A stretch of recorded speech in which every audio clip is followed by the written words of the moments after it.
What's up, people? Welcome to this episode of the By the Hood podcast or webcast, because I don't know how you're consuming this content. I'm your host as always. My name is Jimmy, and we start every show off with gratitude. Just want to say thank you to all of our supporters, anyone who shares all of our work, as well as specifically the students in By the Hood University, because it's growing like crazy. And we just want to make sure we give you guys a special shout out and continue to grow the university, to build the Green University. We have nothing but a bunch of brothers and sisters who are investors in all sorts of asset classes, sharing information, making money together. In fact, our guest this evening is actually in the university. But before we get to her, our special guest, Corey, what's up, good brother? Man, you know how I do, man. Every day I'm above ground is a good day, so I'm good.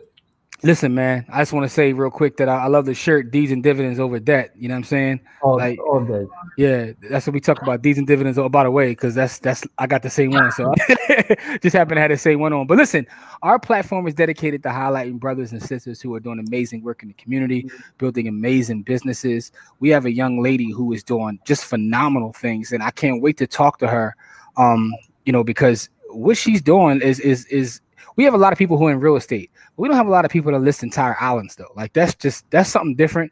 So without further ado, I want to introduce our sister, Oree. How are you? I'm wonderful. How are you? Thank you so much, Corey and Jimmy, for having me today. I cannot tell you how excited I am to be here. So thank you so much. And gratitude is I'm grateful for today and every day that God gives me to be the best that I can be. So absolutely. That's amazing. Listen, first of all, thank you for becoming a part of our community, because you bring your energy and your expertise, and you're helping us grow that thing out. So I just want to say thank you for that as well. Well, thank you for having a community, because listen, I've been in spaces where I haven't had the same level of success community, and I'm grateful for that. Shout out to Leslie, as you call her, Tropicana-less. Tropicana-less, you got the juice, man. The Black Day Trader, for even being able to bring us together as women and then include the men and then have it roll over into By the Hood, which is amazing. So shout out to her. Shout out to all the ladies in my group, because we got love for each other. So yeah. Yeah, man. Y'all ladies are powerful, man.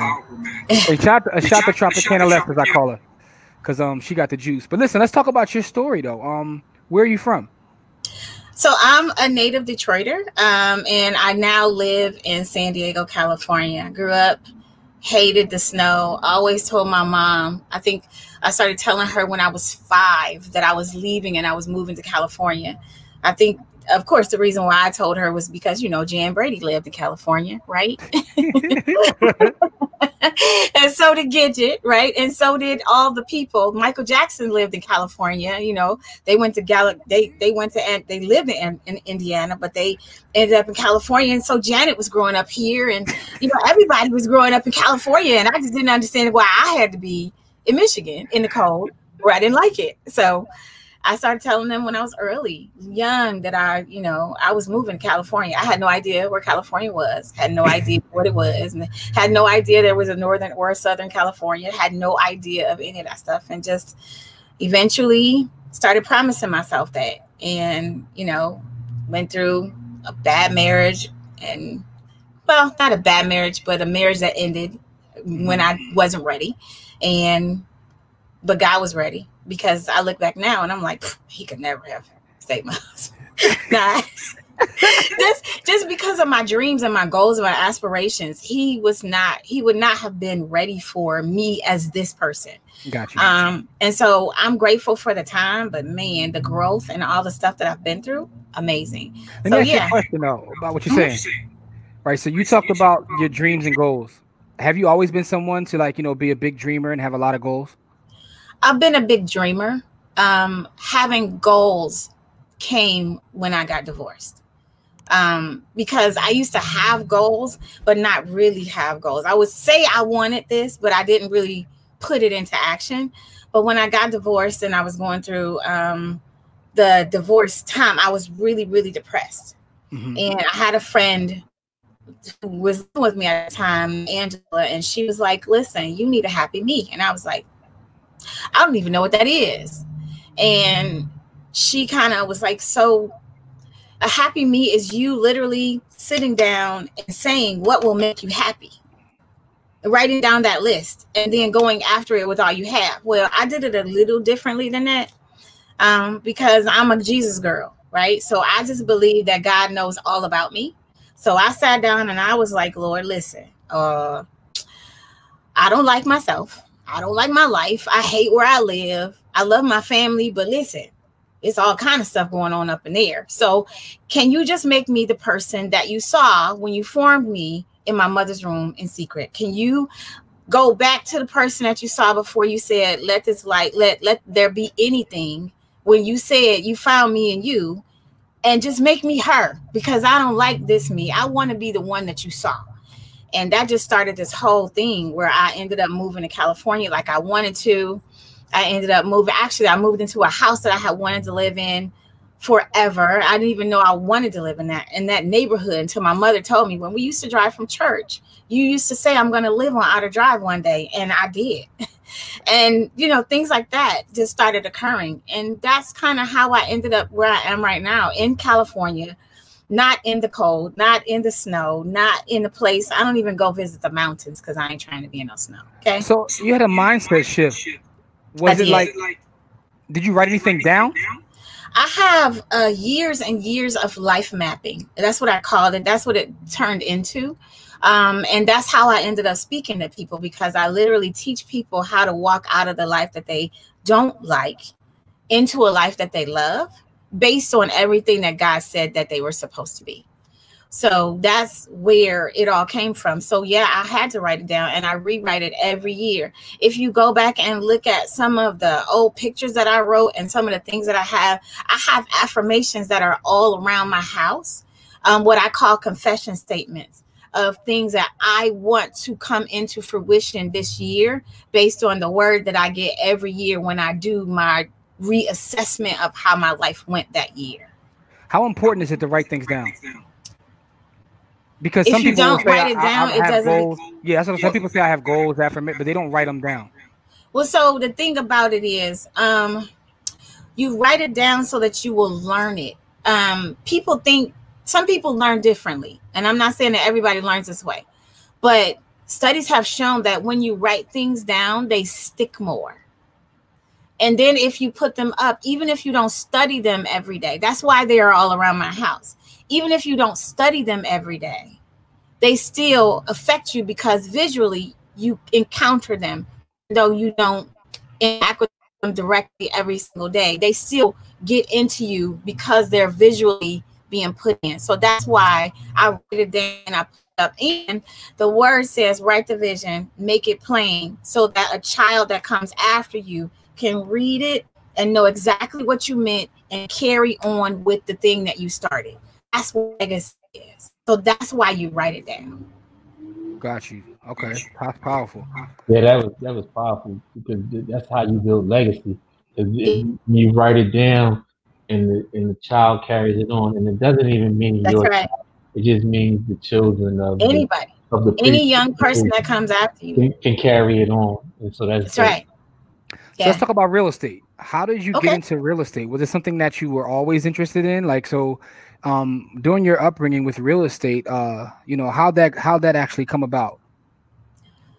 So I've always loved the houses. The beauty of a house has always been my thing. I've loved, going in them. My auntie and I used to walk in Sherwood Forest. That's an upscale area in Detroit.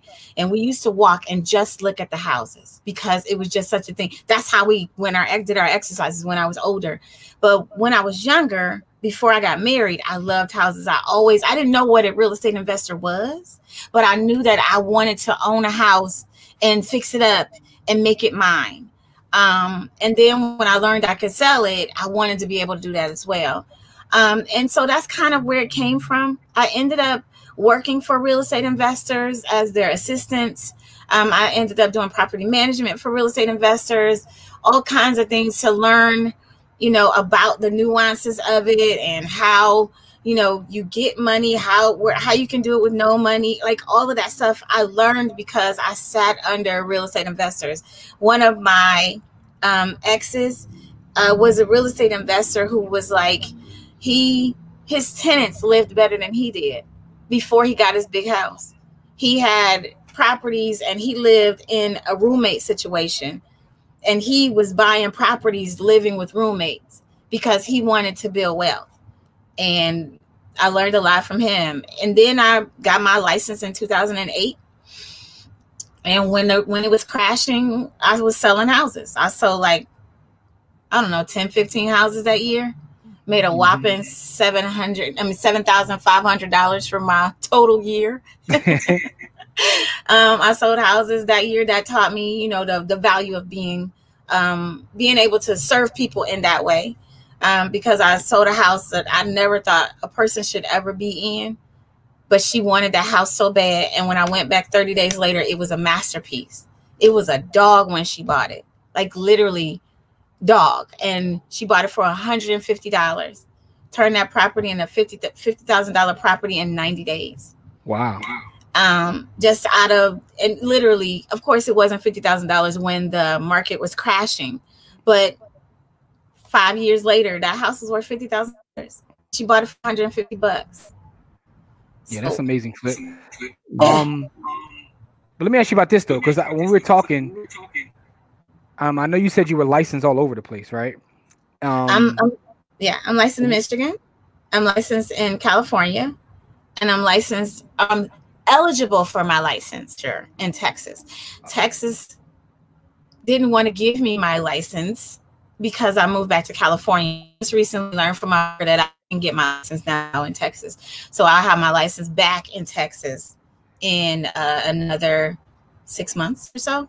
And I'm also ready to get my license in Florida because Florida is the way that I'm able to get my international designation. Okay, so I know that like I said, when you guys became a member of our group or what have you, we were talking, and one of the talks were, hey, look, as a group, we should go buy an island, right? And it went from like, you know, a joke to actually serious talks. And you said that, hey, I have some islands available.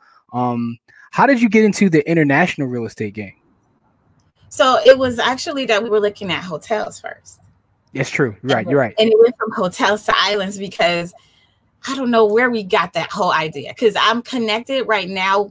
Well, at that point, I was connected in hotels. I have hotels. I have inroads to hotels that are off market in America, South America, and Europe, in Central America as well, and in Canada.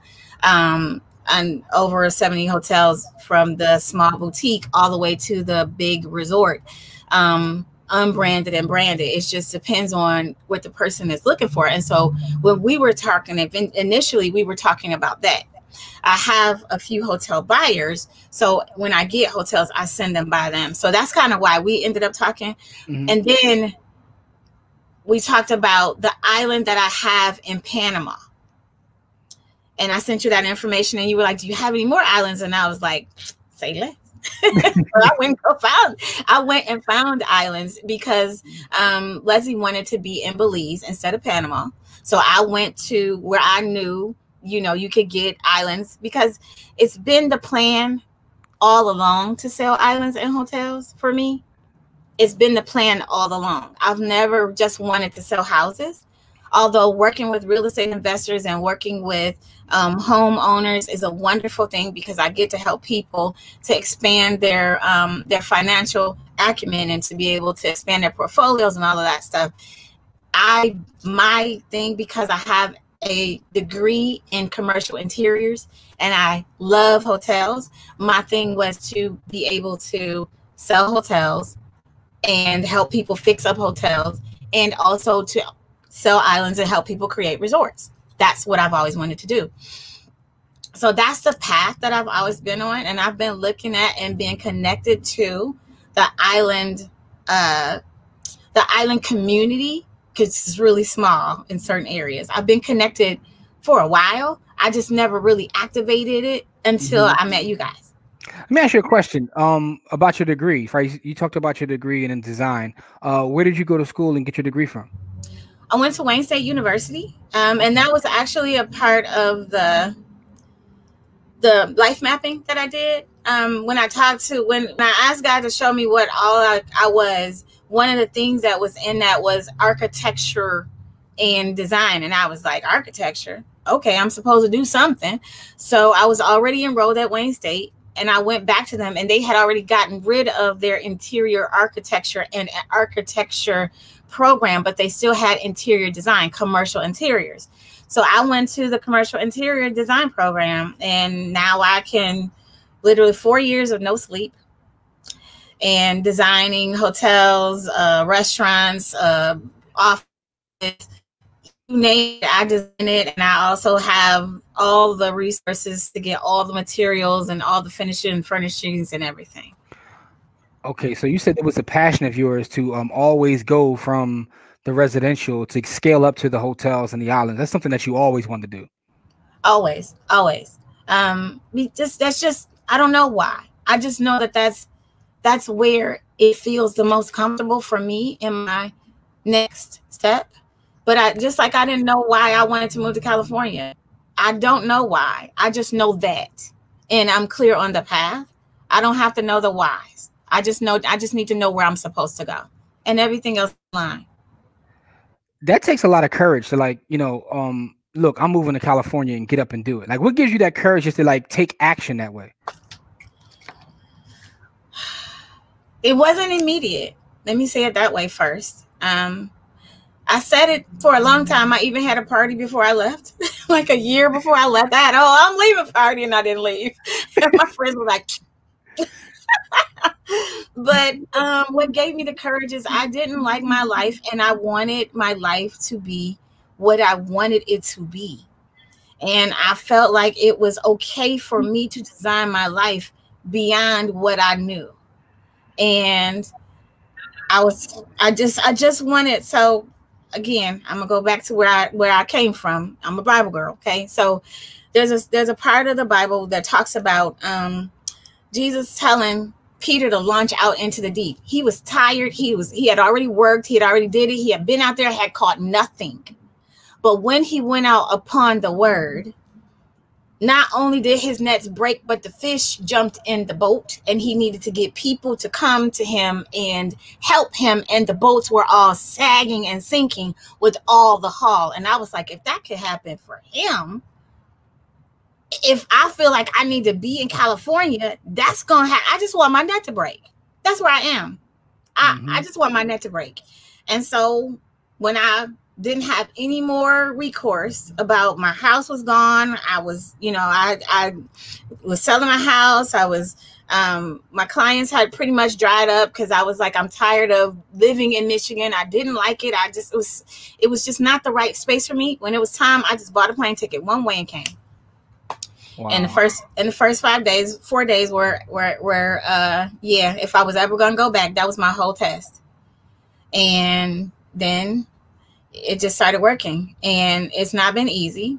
I had 2 years of the shedding of Detroit, which I cried for pretty much every day because I am so used to a family nucleus and everything being a family oriented, and being here by myself was real crazy. But it was all a shift that I needed in order to become the person that I am, to be able to sell the islands. Like, I would never be doing this. What I wanted to do, I would never be doing this if I was still there, because I would never have grown to this. Powerful. That's powerful. Let me ask you a question. Real quick. I'm gonna let you get in, but real quick. Last question I have while we're going on this train of questioning is you told us about a lot of hurdles. What would you say is the biggest hurdle from, growing up in Detroit, not being happy, going through the marriage, to getting you to where you are now, this person that you've become? Because you also invest in the stock market as well. So you're an investor in real estate, the stock market, you're selling islands. You've become this person, or the person that you sound like you've always wanted to be is who you've become. What has been the biggest hurdle in this journey? Letting go of the things that I think are going to be, and trusting God for the twists when I can't see.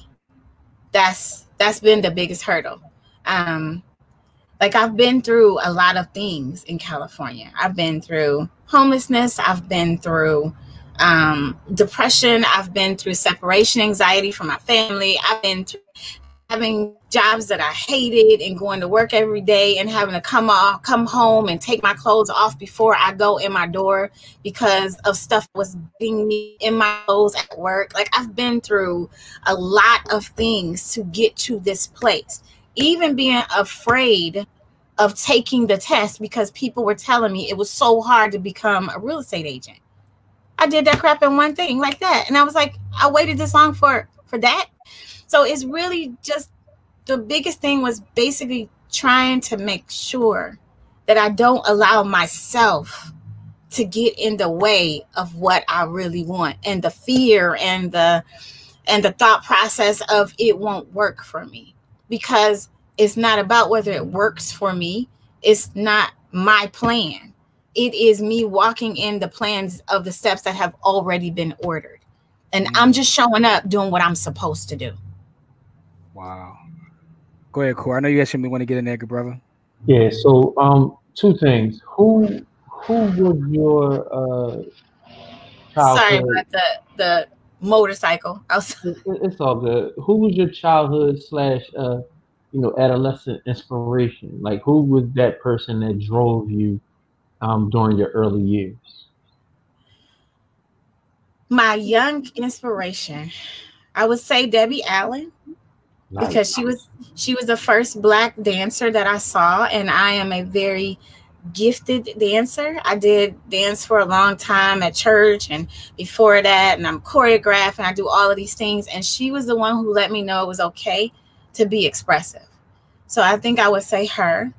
I would also probably say my auntie Gail, because she taught me about being a feminine woman in my own right. I would say, every pastor that I've sat up under who has given me the word to grow on and live on and chew on and live by. And my mom, who was an amazing woman who took care of 3 kids after she was left and went to school and worked. And she was the best jump roper on the block with no sleep. And she played jacks with us. And I never had to worry about my life, even though she worried about it constantly. My sister, my brother, and I was the youngest. So I was the one who saw and was with her the longest. That lady is a strong woman. So those are the people that I can truly say. Maybe I could go on about other aunties that I have, Auntie Josie. Like, I have a host of women in my life that have been amazing. I have some amazing mentors that I could just name off the Tasiki, Lisa. I mean, I could name a bunch of people, but growing up, I'd have to say Debbie Allen, my mom, my Auntie Gail. So you had a village, basically. Oh yeah. Yeah. I'm in no ways by myself. I have the most amazing godparents in the world. Like, in the world. So my dad left early. He left when I was 4. I don't even know a day when he was home. My favorite person in the world left when I was early, and he's still my favorite person in the world until he left. So up until the day he passed away. But all people in my life that loved me along the way were my role models. I don't have just one. I have a ton. Dope. That's dope. And would you have a question, Corey? On the investment side, what made you diversify into? I know you were into the real estate space. What made you diversify into the other spaces that you got into? So, in terms of precious metals, I've been doing precious metals since before it was a thing. I had a precious metals IRA, and people would be looking at me like, what's that? When I was in my 20s, I had that. And I had wanted to learn the stock market, didn't know how, didn't understand, had tried a couple things. What made me, I've always wanted the other thing. I think that's the best way to put it. I've always wanted the other thing. I don't want just what is available to me that I can see, I want to understand the other stuff. So I have a big book like this called it's called Understanding Money. And it's this thick, and it literally tells you everything from start to finish about every kind of currency there is. And can you repeat the name of that book? The book is Understanding Money. I believe that's the name of the book, Understanding Money. Okay. And it literally it tells you everything about all from the start to the finish of all the kinds of currencies, all the history of currency, why we use the money that we use, all of the things. And it literally gives you a full view of every kind of currency that there is. So that I've had that book for I don't even know how long. Okay, cool. Let me ask you this question. Keeping it on books, what is your favorite book or a book that's inspired you along your journey? The Power of Your Subconscious Mind. Okay, The Power of Your Subconscious Mind. What is it about that book that speaks to you? So first of all, I like books that were, well, shoot, I could say that one, but I could say Outwitting the Devil. I could say, so I like books that were written before our time because they speak so clearly without the influence of today's media and today's rhetoric.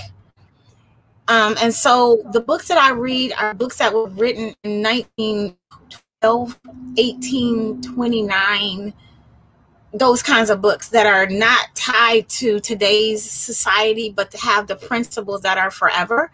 And The Power of Your Subconscious Mind is a book that literally teaches you all the things that you need to do to get from where you are with your mind, getting your mind straight, because mindset, without your mind being right, you can't do anything. It also talks about your beliefs and the things that make your subconscious mind become what it is. So that's why I like it. There's a book called Outwitting the Devil by Napoleon Hill that he wrote after he wrote Think and Grow Rich, that wasn't published until after his wife died, because she made him promise not to publish it until after she died, because it was going to rock the whole world. So that book is a really great book. Gosh. There are so many. No, that's fine. That's fine, because that's interesting. That because I understand exactly what you mean when you say that. Why you look for those older books that aren't influenced by American or today's culture. I'll say today's culture.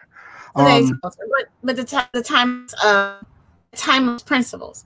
That's how I found out about universal law. Like looking at those books. Yeah. Got you. So listen, now you told us about your journey. You've become the person that you always wanted to be. You're investing in multiple spaces. You're selling islands and hotels, which is amazing. Let me ask you a question about the future. What are your plans for the future, or where are you trying to go with your business and just personally in the future?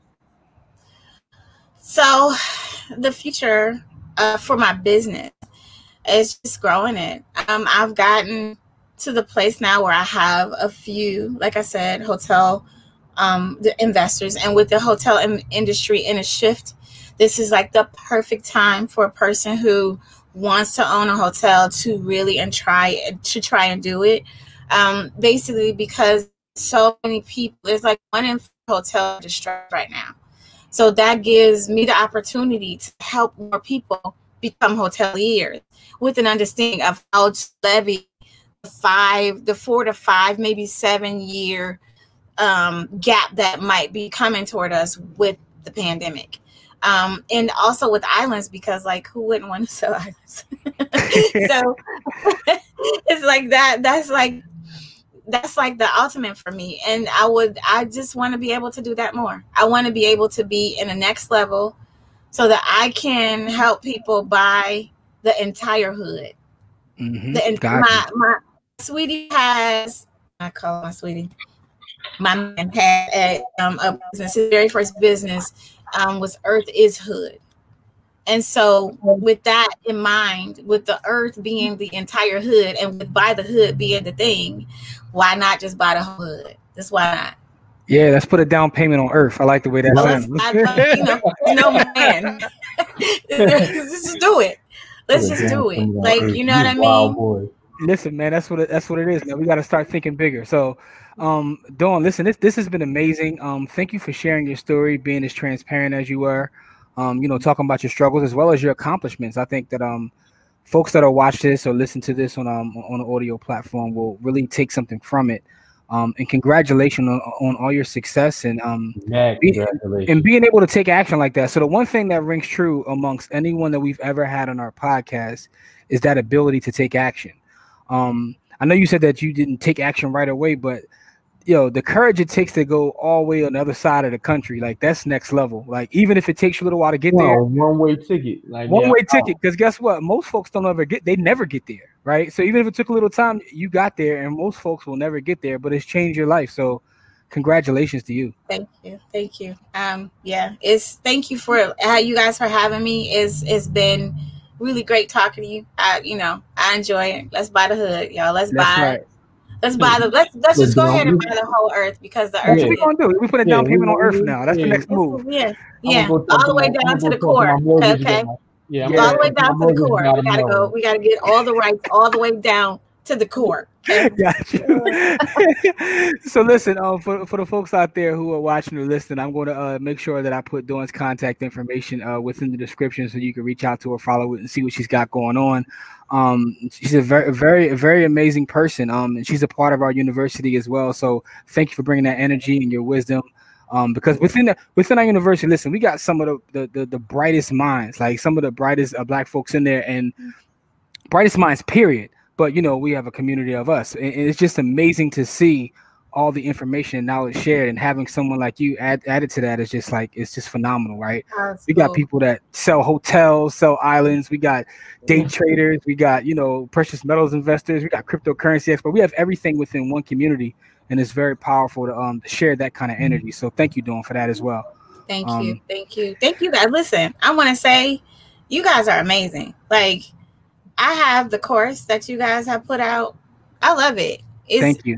I love it. I thought I knew precious metals. Okay. Thank you. Appreciate you saying that. Thank you for saying that. And so, and then, even with investing, you guys have made it so much more plain. I have my family in the older course. We've taken both. Gotcha. And I sent the new course to my son. Like, son, these men speak your language. Like, yeah. Listen to this one. That. Yeah. Because that's our objective, is to kind of make it plain speech. Yeah. So anyway, for the folks out there listening, listen, please stay in tune with everything we got going on. Like I said, we'll put all her information in the description box. And as we always say, it's not about how much money you make, it's about how much you keep. Game elevates, and we shall see you guys on the next episode. Peace.